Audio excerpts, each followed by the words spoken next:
તમે આ દુનિયાના સૌથી બદનસીબ માણસ છો જો તમારી વાત સાંભળવા માટે અથવા તમારી વાત શેર કરવા માટે તમારી પાસે કોઈ મિત્ર નથી.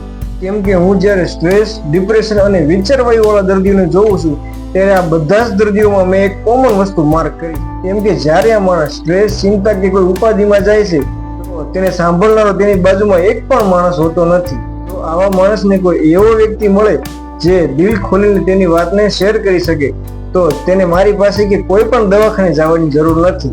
એવા લોકોને દુનિયાના કોઈ પણ દવાખાનામાં દવા લેવા આવવાની જરૂર પડતી નથી.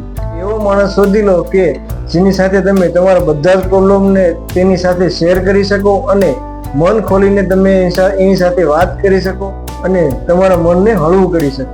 જો તમને કોઈ એવો માણસ મળતો નથી તો અમે તો છીએ જ તમારી માટે. અને તમારા ફ્રેન્ડ સર્કલમાં જો કોઈ પણ આવો વ્યક્તિ હોય તો તેની મદદ કરો અને વિડીયોને શેર કરો. અને આવી અવનવી માહિતી માટે આપણી ચેનલ માધવ હોમ કેરને અત્યારે સબસ્ક્રાઇબ કરી લો અને પેજને ફોલો કરી લો. જય શ્રી કૃષ્ણ.